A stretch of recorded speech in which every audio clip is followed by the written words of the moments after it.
여러분, 세계는 지금 조용히 무너지고 있습니다. 총성이 울리는 전쟁, 버튼 하나로 흔들리는 에너지, 그리고 인간을 넘어서는 AI까지. 이 세 가지가 동시에 움직이기 시작한 순간 우리가 알던 질서는 이미 끝났습니다. 강대국들은 서로를 믿지 않습니다. 동맹은 균열되고 공급망은 무너지고 한 번의 선택이 나라의 생존을 결정짓는 시대. 그런데 이 혼돈 속에서 단 하나, 오히려 더 빠르게 움직이고 있는 나라가 있습니다.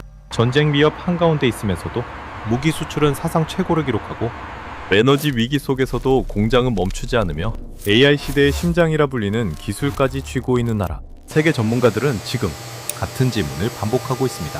도대체 왜 한국은 무너지지 않는가? 그리고 그 질문은 곧 바뀝니다. 아니, 이 판을 설계한 건 처음부터 한국이었던 건 아닐까? 지금부터 세계 질서를 뒤흔드는 단 하나의 나라, 대한민국의 이야기를 시작합니다. 본문 시작 전에 구독과 좋아요 부탁드립니다. 저는 데이터를 믿는 사람입니다. 감정이 아니라 숫자로 세상을 읽는 사람이죠. 워싱턴 DC 한복판 글로벌 싱크탱크 사무실에서 23년을 보내면서 제가 배운 건 딱 하나였어요. 세계는 언제나 예측 가능하다는 것. 데이터가 충분하면 다음에 무슨 일이 벌어질지 알 수 있다고 믿었습니다. 그 믿음이 흔들리기 시작한 건 2024년 가을이었어요. 저는 보고서 하나를 쓰고 있었습니다. 제목은 삼축 재편 전쟁, 에너지, AI가 바꾸는 세계 질서였어요.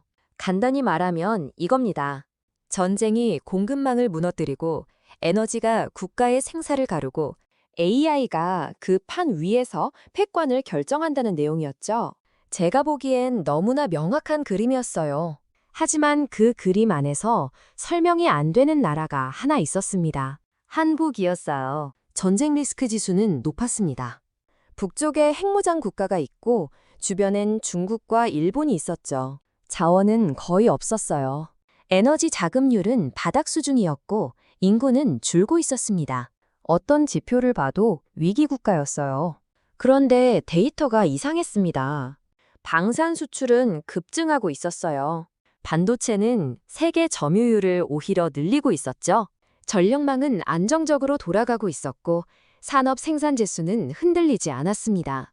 유럽이 에너지 위기로 공장을 멈추는 동안 한국의 공장은 돌아가고 있었어요. 우크라이나 전쟁이 터진 후 방산 계약을 가장 빠르게 성사시킨 나라도 한국이었습니다. 말이 안 됐어요. 저는 데이터를 다시 확인했습니다. 오류가 있는 줄 알았거든요. 하지만 오류가 아니었어요. 동료 마이클이 제 어깨 너머로 화면을 들여다봤습니다. 그가 말했어요. 에밀리, 그 나라 이상하지 않아? 저는 고개를 끄덕였습니다. 이상한 정도가 아니었어요. 제가 23년 동안 만들어온 분석 틀로는 설명이 안 되는 나라였습니다. 그날 밤 저는 한국 관련 자료를 처음부터 다시 읽기 시작했어요. 잠을 이루지 못했습니다. 전쟁은 모든 걸 바꿉니다. 저는 그걸 이론으로만 알고 있었어요. 우크라이나 전쟁이 터지고 나서 세계 공급망은 생각보다 훨씬 빠르게 무너졌습니다. 유럽은 러시아 가스 없이 겨울을 버텨야 했고 곡물 수출이 막히면서 중동과 아프리카 일부 지역은 식량 위기로 번졌어요.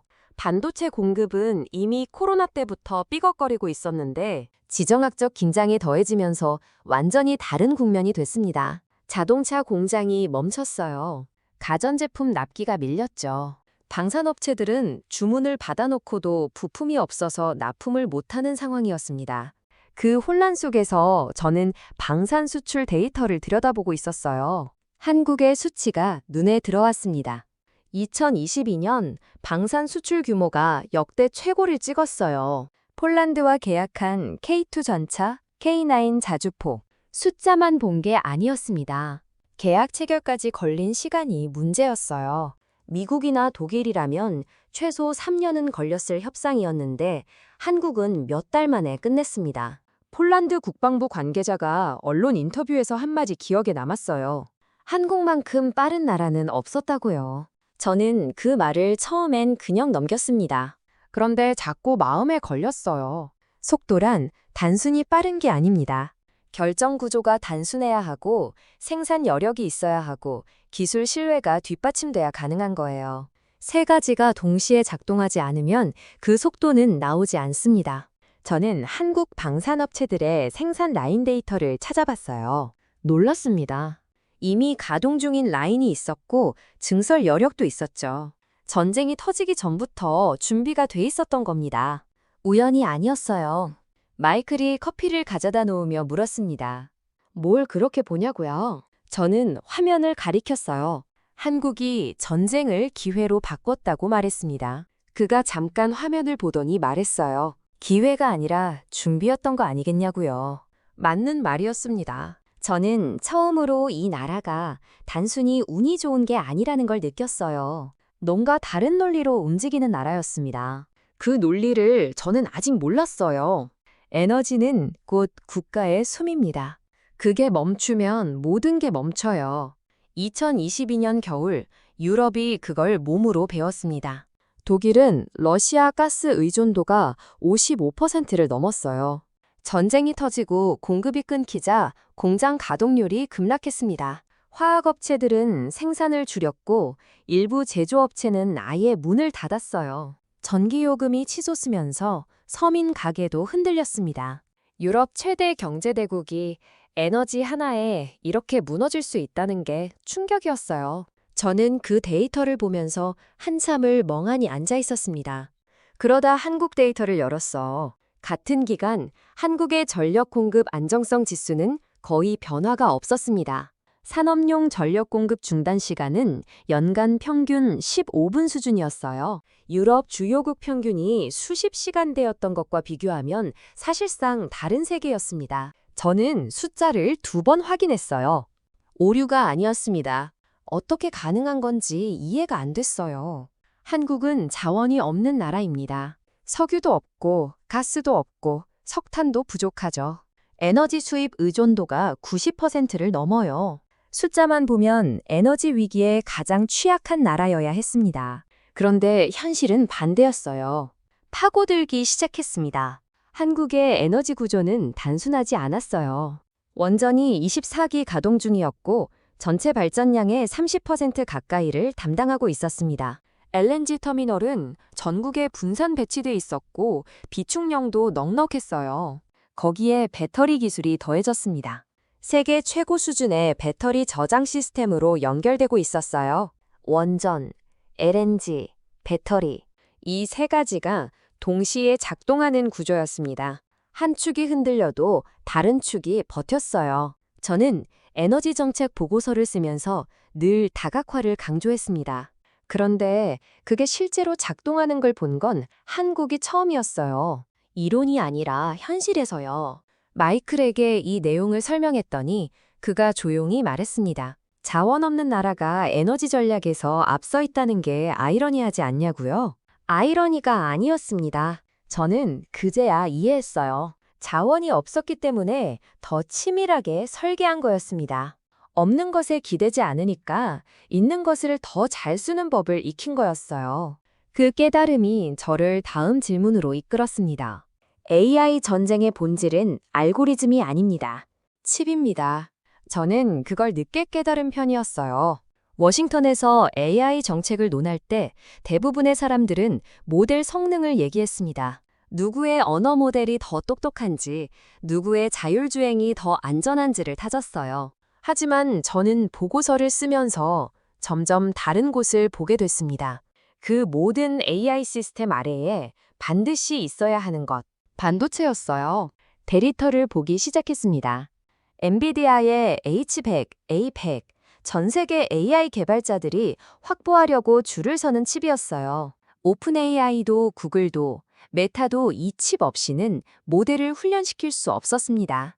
그런데 그 칩을 만드는 데 들어가는 고대역폭 메모리, HBM, 그걸 만드는 회사가 어디인지 저는 보고서를 쓰기 전까지 몰랐어요. 한국이었습니다. 삼성과 SK 하이닉스. 이 두 회사가 전 세계 HBM 시장의 90% 이상을 점유하고 있었어요. 엔비디아가 아무리 설계를 잘해도 이 메모리가 없으면 칩이 완성되지 않습니다. 구글이 아무리 좋은 모델을 만들어도 학습에 필요한 서버가 돌아가지 않아요. 세계 AI 패권 경쟁의 한복판에 한국 기업이 있었습니다. 보이지 않는 자리에서요. 숨이 막혔어요. 저는 반도체 공급망 지도를 펼쳐놓고 선을 그어봤습니다. 설계는 미국, 제조는 대만, 소재와 장비는 일본과 네덜란드, 메모리는 한국. 이 중 하나라도 끊기면 전체가 멈춰요.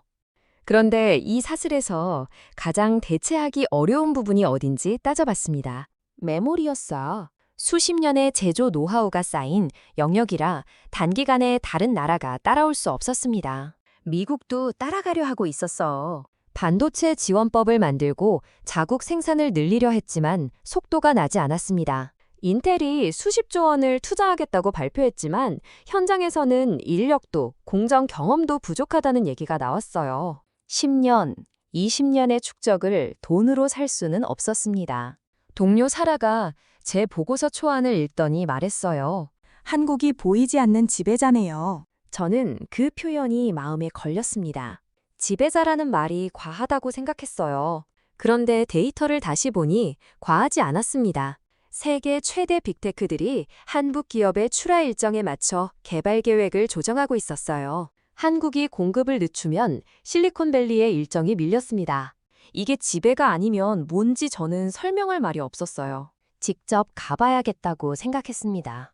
데이터로는 더 이상 이해가 안 됐어요. 눈으로 봐야 했습니다. 인천공항에 내렸을 때 첫 번째로 느낀 건 속도였습니다. 입국 심사대를 통과하는데 7분이 걸렸어요. 워싱턴 덜레스 공항에서는 보통 1시간을 잡습니다. 짐을 찾고 공항 밖으로 나오는데도 20분이 채 안 걸렸어요. 공항 자체가 달랐습니다. 동선이 명확하고 안내가 직관적이었고 사람들이 빠르게 움직였어요. 저는 캐리어를 끌며 생각했습니다. 공항 하나가 나라를 설명할 수 있구나 하고요. 첫 번째 방문지는 경기도에 위치한 방산업체 생산시설이었습니다. 사전에 섭외한 현지 코디네이터 박지수 씨가 안내를 맡아줬어요. 30 초반의 여성이었는데 영어가 유창했고 설명이 간결했습니다. 공장 입구에서 안전모를 쓰고 들어가는 순간 소리가 먼저 왔어요. 기계 돌아가는 소리, 용접 소리, 지게차 소리. 라인이 멈추지 않고 있었습니다. 낮이든 밤이든 돌아간다고 박지수 씨가 말했어요.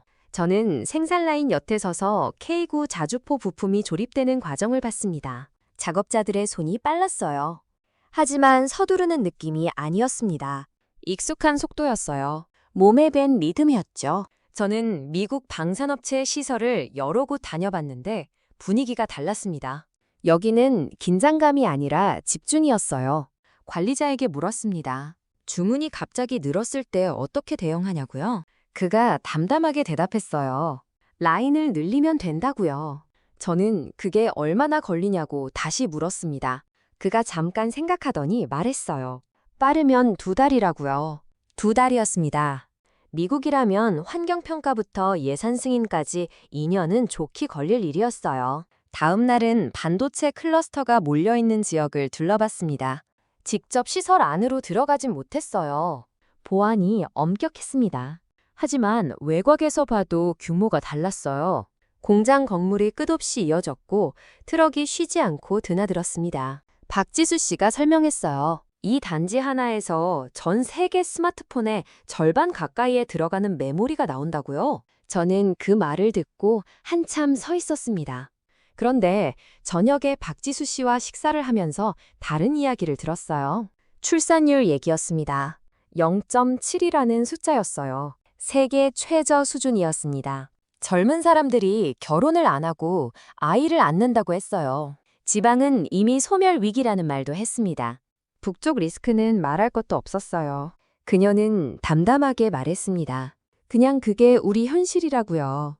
저는 그 말이 오래 남았습니다. 공장은 밤새 돌아가고 기술은 세계 최고 수준이고 속도는 누구도 못 따라가는데 그 안에서 사람들은 위기에 익숙해져 있었어요. 두려워하는 게 아니라 그냥 살아가고 있었습니다. 저는 그게 가장 충격적이었어요. 위기가 일상인 나라, 그래서 더 강한 나라였습니다. 워싱턴으로 돌아왔을 때 사무실이 달라 보였습니다. 달라진 건 사무실이 아니었어요. 저였습니다. 한국에서 보고 들은 것들이 머릿속에서 계속 재생됐어요. 밤새 돌아가던 공장, 2달이면 라인을 늘린다던 관리자의 담담한 얼굴, 0.7이라는 숫자를 아무렇지 않게 말하던 박지수 씨. 저는 책상에 앉아 빈 화면을 한참 바라봤습니다. 보고서를 다시 써야 했어요. 기존 초안은 미국 중심이었습니다. 공급망을 자국 중심으로 재편하고 동맹국과의 협력을 강화하되 핵심 기술은 미국이 통제한다는 구조였어요. 워싱턴에서 흔히 나오는 논리였습니다. 저도 그 논리에 익숙했고 의심하지 않았어요. 그런데 한국을 다녀오고 나서 그 구조에 구멍이 보이기 시작했습니다. 핵심은 간단했어요. 한국을 빼면 전략이 성립하지 않았습니다. HBM 없이 AI 인프라를 구축할 수 없었어요. 한국 방산 없이 동맹국의 무기를 제때 공급할 수 없었습니다. 한국의 에너지 기술과 배터리 없이 탈탄소 전환도 속도를 낼 수 없었어요. 어느 축을 봐도 한국이 빠지는 순간 전략에 구멍이 생겼습니다. 저는 그걸 숫자로 정리했어요. 보면 볼수록 명확했습니다. 문제는 내부였어요. 싱크탱크 내부에 강경파가 있었습니다. 한국은 결국 미국의 파트너일 뿐이고 전략의 주도권은 워싱턴이 쥐어야 한다는 입장이었어요. 특히 선임연구원 데이비드 홀이 그랬습니다. 50대 중반의 베린 남성이었고 이 분야에서 30년 가까이 일한 사람이었어요. 그는 제 초안을 보더니 단호하게 말했습니다. 한국에 너무 많은 비중을 주는 거 아니냐고요? 저는 데이터를 보여줬어요. 그가 팔짱을 끼며 말했습니다. 데이터는 알겠는데 전략적 판단은 다르다고요. 한국은 변수지 주축이 아니라고 했어요. 저는 잠깐 입을 다물었습니다. 화가 났어요. 하지만 소리를 높이지 않았습니다. 천천히 말했어요. 변수라고 부를 수 있는 건 대체가 가능할 때라고요. 지금 한국이 하는 걸 대체할 수 있는 나라가 있냐고 물었습니다. 데이비드가 대답하지 못했어요. 저는 계속했습니다. 대체할 수 없으면 변수가 아니라 상수라고요. 회의실이 조용해졌습니다. 며칠 뒤 국무부 쪽에서 연락이 왔어요. 보고서 방향에 대해 이야기를 나누고 싶다는 내용이었습니다. 저는 직감했어요. 단순한 의견 교환이 아닐 거라는 걸요. 누군가 제 초안을 받고 불편해하고 있었습니다. 하지만 물러설 생각이 없었어요. 데이터가 틀리지 않았으니까요. 틀린 건 우리가 한국을 바라보던 시각이었습니다. 저는 보고서를 계속 썼어요. 보고서 발표일은 4월 둘째 주 목요일이었습니다. 장소는 워싱턴 DC, 시내 컨퍼런스 센터였어요. 좌석이 200석이었는데 사흘 전에 이미 마감됐습니다. 저는 그게 조금 의외였어요. 싱크탱크 발표회가 이렇게 빨리 차는 경우는 드물었거든요. 사라가 귓속말로 말했습니다. 한국 대사관에서도 참석한다고요? 저는 고개를 끄덕였어요. 긴장됐습니다. 단상에 올라서자 조용해졌어. 저는 첫 슬라이드를 띄우지 않고 먼저 말을 시작했습니다. 이 보고서를 쓰기 전에 저는 한국을 변수로 봤다고요. 데이터를 보고 나서 생각이 바뀌었다고 했습니다. 그리고 한국은 변수가 아니라 상수라는 말로 시작했어요. 앞줄에 앉은 데이비드의 표정이 굳는 게 보였습니다. 저는 시선을 돌렸어요. 슬라이드를 넘기기 시작했습니다. 방산 수출 데이터, HBM 시정 점유율, 전력망 안정성 지수, 계약 체결 속도, 숫자를 하나씩 보여줬어요. 중간중간 청중의 반응을 봤습니다. 노트에 뭔가를 적는 사람들이 보였어요. 고개를 끄덕이는 사람도 있었습니다. 웅성거림이 한 번 있었어요. HBM 점유율 수치를 보여줬을 때였습니다. 발표가 끝나고 질문이 쏟아졌어요. 유럽 쪽 연구소에서 온 분석가가 손을 들었습니다. 한국이 이 위치를 유지할 수 있겠냐는 질문이었어요. 저는 잠깐 생각했습니다. 인구 감소와 안보 리스크를 언급했어요. 하지만 시스템 자체의 복원력은 어느 나라보다 높다고 답했습니다. 위기에 단련된 나라라고요? 일본 쪽 참석자가 날카롭게 물었어요. 한국 중심 전략이 미국의 주도권을 약화시키는 것 아니냐고요? 저는 똑바로 봤습니다. 주도권을 지키고 싶으면 가장 강한 파트너와 함께해야 한다고 답했어요. 가장 강한 파트너가 어딘지는 데이터가 말해준다고 했습니다. 웅성거림이 다시 일어났어요. 발표가 끝나고 복도에서 여러 사람이 다가왔습니다. 명함을 건네는 사람, 보고서 전문을 요청하는 사람, 별도 미팅을 제안하는 사람, 그중에 한국 대사관 참사관이 있었어요. 조용히 악수를 청하며 말했습니다. 감사하다고요. 저는 고개를 저었어요. 감사할 일이 아니라고 했습니다. 데이터가 그렇게 말하는 거라고요. 그로부터 2달 뒤 상황이 달라졌습니다. 폴란드가 추가 방산 계약을 한국과 체결했어요. 루마니아가 원전 협력을 타진했습니다. 사우디아라비아가 배터리 기술 협력 의향을 밝혔어요. 호주가 반도체 공급망 파트너십을 제안했습니다. 각기 다른 나라들이 각기 다른 이유로 한국을 찾고 있었어요. 방산, 에너지, 반도체, 배터리, 축마다 한국이 있었습니다. 데이비드가 제자리로 왔어요. 커피를 한 잔 들고 있었습니다. 그가 말했어요.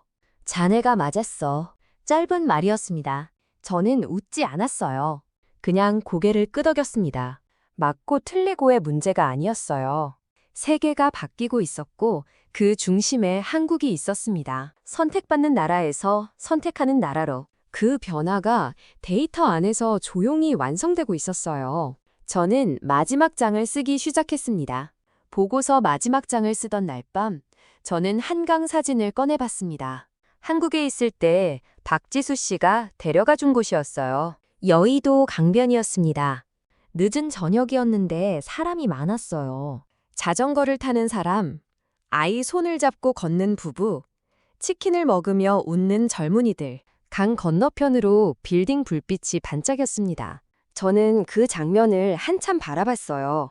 북쪽에 핵무장 국가가 있고 인구는 줄고 있고 세계는 흔들리고 있는데 이 사람들은 그냥 저녁을 즐기고 있었습니다.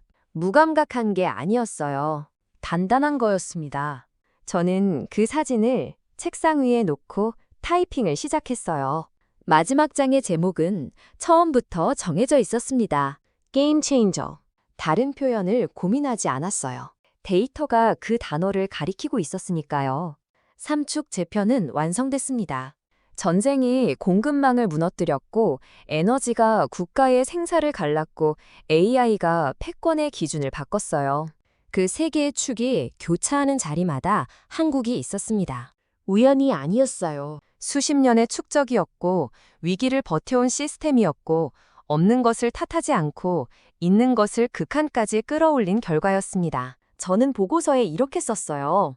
한국은 더 이상 분석의 변수가 아닙니다. 세계 질서를 읽는 기준입니다. 어떤 나라가 안정적인지 보고 싶으면 한국을 보십시오. 어떤 산업이 다음 패권을 쥘지 알고 싶으면 한국이 무엇을 만드는지 보십시오. 어떤 전략이 위기에서 살아남는지 알고 싶으면 한국이 어떻게 설계했는지 보십시오. 타이핑을 멈추고 화면을 읽었어요. 고치지 않았습니다. 발표 다음 날 보고서가 공개됐어요. 사흘 만에 다운로드 수가 4만 건을 넘었습니다. 영국, 프랑스, 독일, 일본, 호주에서 인터뷰 요청이 왔어요. 한 영국 언론은 헤드라인에 이렇게 썼습니다. 미국 전략가가 인정했다. 한국이 새로운 기준이라고요? 저는 그 기사를 보면서 아무 말도 하지 않았어요. 할 말이 없었습니다. 데이터가 이미 다 말하고 있었으니까요. 박지수 씨에게 메일이 왔어요. 보고서 잘 읽었다고 했습니다. 그리고 한 줄을 더 썼어요. 우리도 몰랐던 우리를 봐줘서 감사하다고요. 저는 그 문장을 읽고 한참을 앉아 있었습니다. 가슴이 뭉클했어요. 사실 감사한 건 저였어요. 23년 동안 저는 데이터를 봤습니다. 하지만 데이터 뒤에 있는 사람을 본 건 한국이 처음이었어요. 밤새 라인을 돌리는 작업자, 0.7을 담담하게 말하는 젊은 여성, 강변에서 저녁을 즐기는 평범한 사람들, 그들이 만들어낸 숫자였습니다. 시스템이 아니라 사람이 만든 기적이었어요. 한강은 오늘도 흐르고 있을 겁니다. 수천 년을 흘러온 강이에요. 전쟁을 버텼고, 가난을 버텼고, 위기를 버텼습니다. 그 강 옆에서 이 나라는 조용히 세계의 기준이 됐어요. 누가 시킨 것도 아니고, 누가 알아줘서도 아니었습니다. 그냥 멈추지 않았던 거예요. 저는 보고서 표지를 닫으며 생각했습니다. 세계가 흔들릴 때 기준이 되는 나라. 위기가 와도 멈추지 않는 나라. 없는 것을 탓하지 않고 있는 것으로 세계를 바꾸는 나라. 그 나라의 이름이 한국이었습니다. 하지만 진짜 문제는 이제부터 시작입니다. 다음 편에서 더 충격적인 사실이 공개됩니다. 여러분은 어떻게 보시나요? 한국이 진짜 강해진 걸까요? 이 영상이 마음에 드셨다면 댓글로 응원해주세요. 좋아요와 구독도 이런 이야기를 계속 만들 수 있는 힘이 됩니다. 끝까지 시청해주셔서 감사합니다. 다음 영상에서 또 뵙겠습니다.